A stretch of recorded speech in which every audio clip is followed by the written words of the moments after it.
Alléluia. Mi dondo jiho yewe miton. Aholu gbeno to me sin alo me mitinte. Ma o hihan dodo ni jalebo yo pe to alo miton me.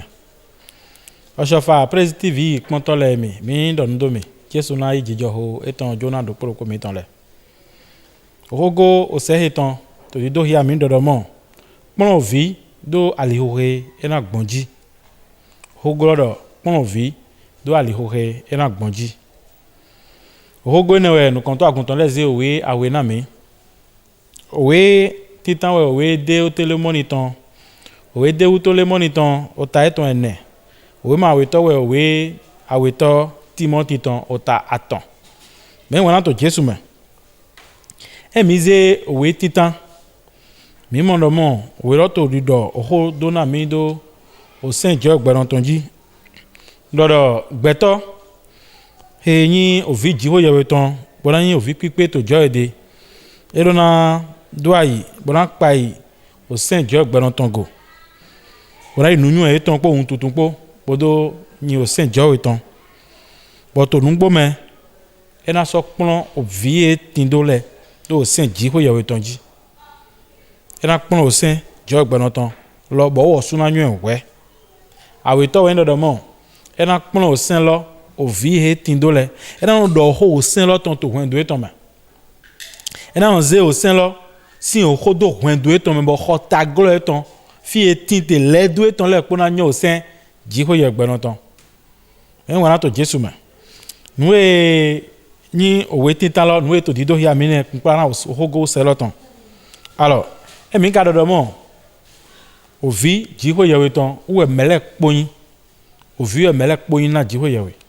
mede matin poyin nde to gbende sinu kume to jiho yewede ṣùgbọ́n ovi mi me poyin alors to mileme to ayigbaji we ovido oto ovido mekplonto ovido ogan ovido nukplonto ovido merci ovido meho bo mede jiro anyi ovi pipe to mawe ton sinu kume e to dandame era setonu na oho oto etonton era setonu na osen aṣẹ̀dú ayi gbọ́dọ̀ o Saint hui ji ho ye gbeno ton na ni mo do yin dagbe ni eto ayi gbaji ni mo ton do zan ogbe ton to dagbe ji alors o vie ma wa setonu e ma yin dagbe o vie ma wa setonu e ma na du ale ayi hon lo ton ma yin hon lo ma na nyon ni e mi ze apajire ye we gan Samuel to we awe to Samuel ton me e mi ze we ta awe to Samuel ton 1 Samuel chapitre 2 we dit Samuel ton ta we tolo e to di do hia mi do mo Samuel hin yewe gan lo le hin yewe gan jiwo yewe ton bo yan vo santo bo no jo si nu komoro wazon to togun virize ton le po pátápátá sinu Samuel ne tin do visunu awe de le do visunu ton awe lo le ye ma sin zoni to je ogbono si an loji e tewe no ba si titan ye lo da we ago na ete otu oto eton Samuel ko meho bo poyon ho bo yiwa susu tin ba na ihu no do bayi bo e mo pe go na do basi ṣùgbọ́n e no ze ovie ton le do nu kan na ovie ton le do na no ten ton me ovie ton le do na wazon lo do ten ton me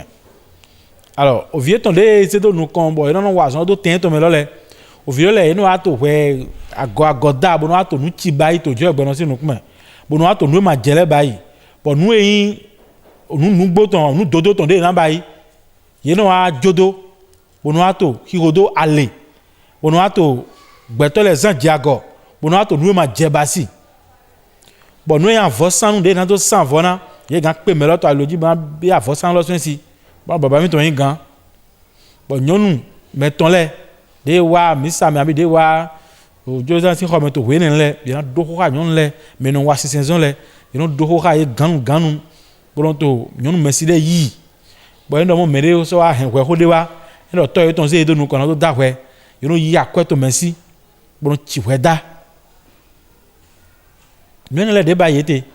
te ma vivi to meho Israel ton le sinu kuma bo ye wa je hwe na o to e ton ta di o to o viton de Samuel do se o ho lo le olo de na yoro vi lole bo se me ho si alo do yego bo se me kpon lo do yego bo na de ye po bo na ho ye ganji bo na go e do ten e to me fa ba mo ṣùgbọ́n ẹ̀dẹ́ báyìí ẹ̀rọ fi ilé mi gbọ́ bó mi báyìí mi ká ti máa yán nẹ́ mẹ́rẹ́ tó fún mi tó yìnyín ká dọ́ bẹ́ẹ̀ ẹ̀mi wà yìnyín tó gbẹ́tọ̀ jẹ́ iná jóná mi máa ṣùgbọ́n mi wà hùwẹ́ tó jíwọ́ yẹ mẹ́rin iná jóná mi bọ̀ òkògbé tán lọ́lẹ̀ máa yín òkògbé sínsín ẹ̀ máa yín òkògbé kó àdánpó èyí òkòlọ́dọ̀ bí bọ̀ sí àlọ́jí ẹ̀ máa dọ̀ mọ́ ẹ̀yà mi dé èpò mi dé sẹ̀sán fúnlẹ̀ bó ṣe mẹ́rẹ́ fò tó tẹ̀ lọ́mẹ̀ bon ena na e punition ena na e me hoba eje ena de alo do je yeji buna gbe na e to nu jo nu me ṣùgbọ́n Samuel ma báyìí mo bode wa je afo eton gban e wero poto do chapitre 29 chapitre 2 verset 29 e de je báyìí je chailo Samuel ena Samuel do mo yen ko dodo ye po ko to na zoni to nu kan se àmọ́ tó egbe ngbe na te otu me gbogbo na mi lewe yen na no gbogbo na e be lo me lole o fi lole ye zombo yema mo dagbe nukun dagbe jo gbe notan jo so do mo na seme do mo na eta otu ovito ele ma hodo ali oche jijiro yema so zan dagbe mo ye osun ko ma so ko hora e ama so gbe na e bo gbe na e nu jonu tan bo ajoye do ene otu lo yema na den to ayi gbaji mo me hode mana wu e mana wu wa to kwe logbe me hode mana no kwe logbe ça veut dire quoi e do yara mo yara ku ogliton Samuel si won do mi ka pon azon da ho le Samuel bay mi pon de ji Samuel gbon we bon ana si ho me mi pon azon de ya azon gbon bo wa ji vie ton le ma wa go kona dagbe do ali onu jonu ton ji sugba de vie le ohun ple de vie le yin me ho ezi alo bi bobo do han ye mo ya alo bi bobo do han gbe to yen alo bi bobo do han vie le na do yan to so ore do mo ero we na to vie le ho na chinu wa ba to kikwe bo to akwa do ero adoto han akwa gbe ton blo na te otu nye do ato akwa adoto akwa gbe ton ro mi to hiwo be ta akwa do mele kuna mo lo mi o to hiwo jago bo ado ju edo ero na do yan we to so we ho went on chapitre 19 we ho went on proverbe chapitre 19 fait on 18 ans ho went ta ton foton kun ene awe ton ko we yawe ya kokon amoro edo do mo nye ndo mo ato wiwo ha vi ato hi ho vi lo bo to akwa do lo adoto akwa gbe ton blo bo do ju edo blo sino nya adoto akwa gbe ton bo ju edo na do yan we to so en leson o vi glo yen o lo mi na mo lo mo Samuel si o vi sunu awe lo mo le re ku mo e awon we yi ma awon we yi po alki je gbe ton po bo fi sinu gbanu pe na ibo se alki lo son e si so mo ye to asuka ba yi to awon kan ye hu fi sunu awe lo le ye hu fi sunu awe lo le bo ye so yi alki lo to ye si de wa ho gbe ba do na Samuel mo no joto ahoma e ma da ehun ovito awere le kwa ye ku bo chi ahwan bo ye so yal ki je gbe lon ton se son alors ovise le ton me de Samuel semolo e blison asin ko ton ji bo wen ko bo e ku do fran o me ji wo ye we ton na e tautu boya to nu ma se oviro le ton deme bo do chi ahwan an pon video aloji alode na gbonji bo yin do ewen e ma to ton son ji we nu dagbe to gbe me e mi se o ya we to do mo ero doto gbe apôtre Paul to hodo na Timothy ero doto nu pipon en ko plon we na so fu gbon e ko yan wewe bo so to yin eyin owewe khiato bo yan lo jo gbe lon ton ene otu lo atosun ali oloji blo na ndo dagbe na we ndo dagbe na we ton yin ajuro do gbe to ni dagbe na ba iro ana doto o ko gbe jo gbe lon ton an doto sin wi jo gbe lon ton bo ara yi we bo ara pon vile do ali ode na gbonji si no yen le mo amanyu e wa jo to egbe edin wie yen do o se mi ton le to agun lo me o to de ko to yin bo to fiji ele so manyu o sen lo le yen do sin agun we ton si wiwe tale ayi o sin agun we ton yi se o mefa to dido wan yin no ne le yin o se mi ton le bo mi mo pon me mi mo pon o fi mi ton le agun vi susu manyu nu konto susu tin bo to nu konto yin to egbe bo ye manyu o sin awo le o sin jo gbe lon ton he jo ze na mo se mi ma yan o sin awo lo le na do pon o vi le do ali o na gbonji an se fi to sin yin to kwegbe an o sin awo jo gbe lon ton le die okuno jiwe to ho ile dodo mo yen we okuno jiwe to we ehin ton so ai gba jibi ton ji so o pe afanu me ton gbe ye ma hatin do ye we de vole do gonami an do sin titani Aussi en temps, il mana basi au bochi okpipade ka via kpadjira o diremo nde pepe ton etin to lomi anga etin to agbaji to ka vi to to to agbaglo ye ma hade de do han ye ka vi sen ye gba na yen okuno jiwo ye to we jiwo ya o wan to de we e no dra o nyina wa o to le ton pon to village son wendo tintanji atontoji do je wendo enetoji bo so ron do le bla no kia han wendo foton le de ye o me yin gberi de sele bo so seton na gbechele en donc il y a vite de mon sien avec toni au sein tonto ye ma hayiro nyi okuno jiwo ye to ton to vome na okuno mana hen e wo hayiro nyi ton do vome matin we gbledo anana vite de mon au sein tonto ni au sein neto flin gbojezan na do yiwe na azan churo po ye na je to kra ho to he me ye ka vi okwetu o vite me to kwendo to mele de mana wa zon to azan chan to ji na azan chan to gbojezan lo he okuno dona bo so clan do yiwe akpon vite de mon au sein tonto alors gbogbo na o to to epo no to epo na azanto ni do yin o ga ta igbagbe lon tonji e mo vile na ye na chiku ye na ku oku gli an do na do mo si an ton to je ogbe lon ton e do le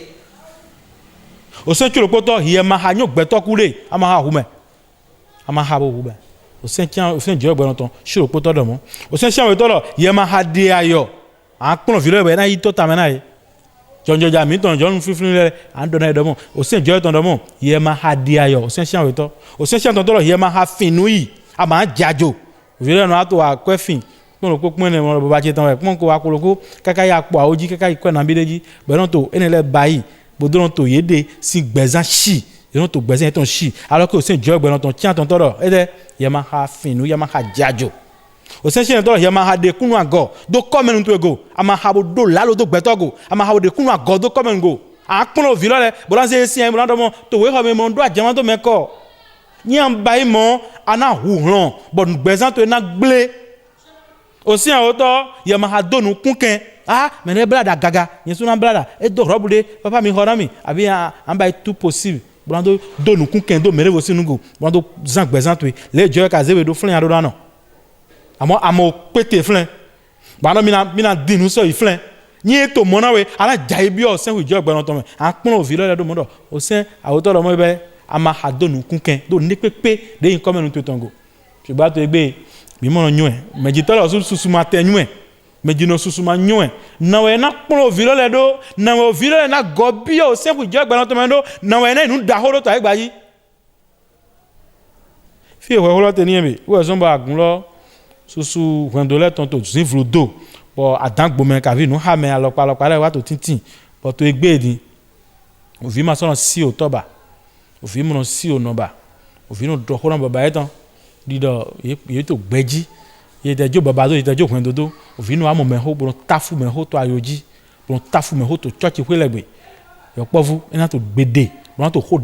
do so no me bo to ho kan lime o ho gbogbo bo yo povu na to ho gbogbo do bo manu e do mo e to gbeze de ton shi e to nu hengbe na de to so e mi se we fe sunu ton we ma fe sunu ton ta ton chulopo e do mi o vie mi se tonu na mi jito mi ton le to okuno me na hewe droje bo yo wa se o sen atonto do friend do afo awe to me chapitre 6 Ephésiens verset 2 e do gbogbo na o to po no po na eyin o sen titan po pagbe po na eni do yin dagbe han we gbọ́dọ̀ na hie ni do no ayi hon me den ayi do no gbe me den ayi do no gbe lo me den e da se to na mejito o to po no po e me jiwe lekere ṣùgbọ́n me nle me ho na we me gran me hu we o do po ya we ko ya ton ko ya o me hu we an ba je an dibusi an gbogbo na yi o so nbo e mi se Levitique no e no don bo je e do ye na fo si te to ta o pa no nu kan ye na so gbogbo na o menu ku me nyo ho no ton an dibusi me an si me ho wa je to egbe bo o fi na o do nu yen pere abi o ya so bo do BPC abi bo do back e ma gana vuvu ai meji to eton meji no eton ma vuvu ai mama ya chauffeur lo la mi mama ya ba lo mama no ba mo j'aime pas ça maman j'aime pas ça an to akwa dodo me hoji ama ndo mo ato okwe to sipo yen do okwe kan we ajo na do to gbe me lai e son nu kuma de akpon na me ho iran de fortension me abi iran de cause me yen okwe kan 60 ans ajo na do ye gan fin cause me an do 40 ans an ba accident titan na gbonjiwe an ku je nkan na san to e cha na eta otu o se atondore ye gbogbo na o to to epo no to epo na azan to ni do diga unya ma gbogbo na me ho nya ma si me ho azan to ma diga an ku azama pe an ku cha ene ma te do e ma do do no yewe ho me yi kabi ndo gbigbo me an ku je nu ko na san to e ma so do de ku di omo nkan to ma so tin to ai gbaji na te to yesu e don de ho do tara yele bo vi to egbe ni yin egbe je anokun tonji o ya we ko fatan ye no ato ko do na me ho ko na to gbedan na me ho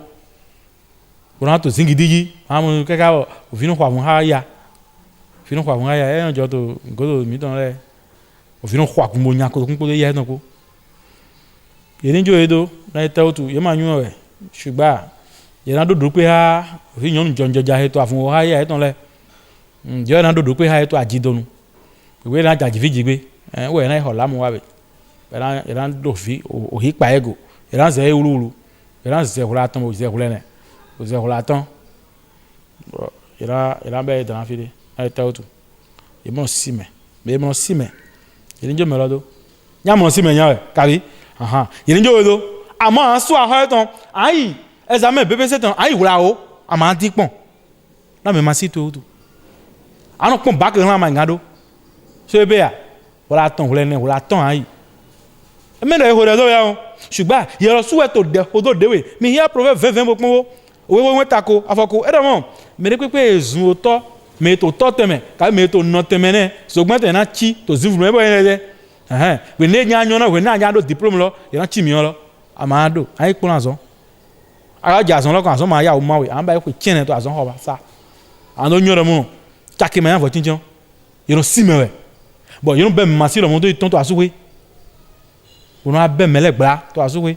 bo wan na mo to nu wa do ede we mi nu wa do mi de we n o go se lo to mo yi ni pun ovi ṣùgbọ́n méjì to le po méjì no le po we kan o we titu ton ta we e mi ze mi na mo do mo be so fo aton ene e do mo mi ve nyonu me ho le méjì tọ́lẹ̀ ní pọ́n òfin tán lẹ́dọ́ àlè òdàgbèjì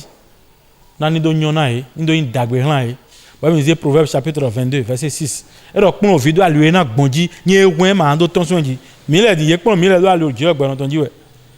ọ̀wẹ̀ náà mi tó àzọ́mẹ̀ yìí tó họ àtọ̀mẹ̀ họ ẹnẹ̀mẹ̀ ẹnẹ̀ rẹ̀ bá mílẹ̀ tó nà báyìí ndé pẹ́ àsọ̀ nà mọ́ òkú di ẹ̀yin dọ̀mọ́ àmàwọ̀ àmì sàhùẹ̀jà yìí tán tó sẹ̀gbẹ̀hùẹ̀jà yìí gànchán rẹ̀ lendi si afonu ko amai e ma yi na we e na do e fun afonu to gan chan we afonu to lendi na me wa mi sa ko ja to so le yi ni wa yin duko e a oyun de we nya ma ya maja do oyun e parce que mo no gan pon oyun e e na me wa le we e a kun gomi e na e da kun gomi a wa mi sa ko ja so ye ira lewe ko to mele ko sinu pen an so ho fe mo do yi ni je kwere fonu an re de emi na ise mawo nuku gbon to fo ena do jire to me na yo mele ko me na plon leçon ṣùgbọ́n mi sa wo ye ton ayi me ma wa ku biblique bo ba mi ton hun sanji e ku bible si yin e pon mele me ye ma mo fie ton le to fun mele ma yan idu ko to so bo eze wewe da lo me na mi le lo ni ma bo me se le mi to ale ton du to egbe bo pon mi do je ogberan si aloji bo to egbe ma o do pede ọjọ́ mi rí micro hẹ̀ndọ́ àlọ́ ẹ̀kọ́ àtán mi ó tẹ̀yẹ̀ ọ̀dọ̀ jí kẹ́kẹ́ jẹ́ ẹgbẹ́ donc mi dọ̀nù tó wà ní dọ́tàn gbáwógbáwó náà eze bíbélì tó àlọ́ mi tàn mẹ́ wọ́n kàn fi ilẹ̀ pọ̀ ẹ̀yà o fi ilẹ̀ tí mo bí ọ désordre mẹ́ ilẹ̀ tí mo bí ọ désert mẹ́ ilẹ̀ tí mo bí ọ àyàn mẹ́ ṣùgbọ́n mi dọ̀nù tó jíwó yẹ̀ wẹ̀dọ̀ mi yí bọ̀ mi yí hẹ̀ mi mẹ́yìn ẹ̀kọ́ mi sùn tó fi ilẹ̀ bọ̀ mi yí wéwé hẹ̀ndọ́ àlọ́ mẹ́ wọ́n sún bọ̀ mina jira godo etan do wẹ̀ náà o tọ́ de kpọ́n òfin lọ́dún àlè òdàgbèjì godo etan náà jira do mọ̀ ń wẹ̀ yé kpọ́n mi lẹ̀ do ma o sọ ko kan táwọn tó àzọ́n àgbàsá tó mẹ́ òdòkpòlòpò mi tó lẹ̀ do àzọ́n o tọ́ dàgbé ni yẹn e kpọ́n òfin do àlè òdàgbèjì àtọ̀ òfin délinquant lẹ̀ fi pagaille lẹ̀ wọ́n lọ́yẹ̀ tó pagaille báyìí tó yẹ gbé ṣùgbọ́n àjọ náà wíwẹ́ yóò mẹ́ kó pátápátá lẹ́yìn dọ̀ tọ́ de kpọ́n òfin eme numbo awu bo to na do ze video jog gbọ̀nà sí àlòjì bona pon o sen le vi ṣùgbọ́n ino video ma se o video so na han agban etan do ete otu wo so to fiji ino ye so to fiji yen no ipon wa ma se ye so wa ji video ma na se do aloko na we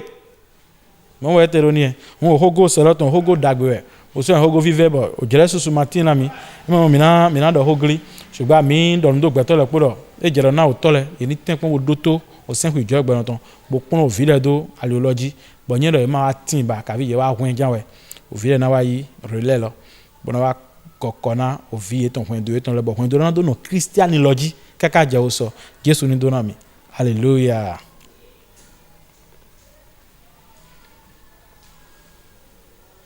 N'hésitez pas à liker la vidéo si elle vous plaît et si vous êtes nouveau sur la chaîne, n'oubliez pas de vous abonner et d'activer la notification pour ne rater aucune de nos prochaines vidéos.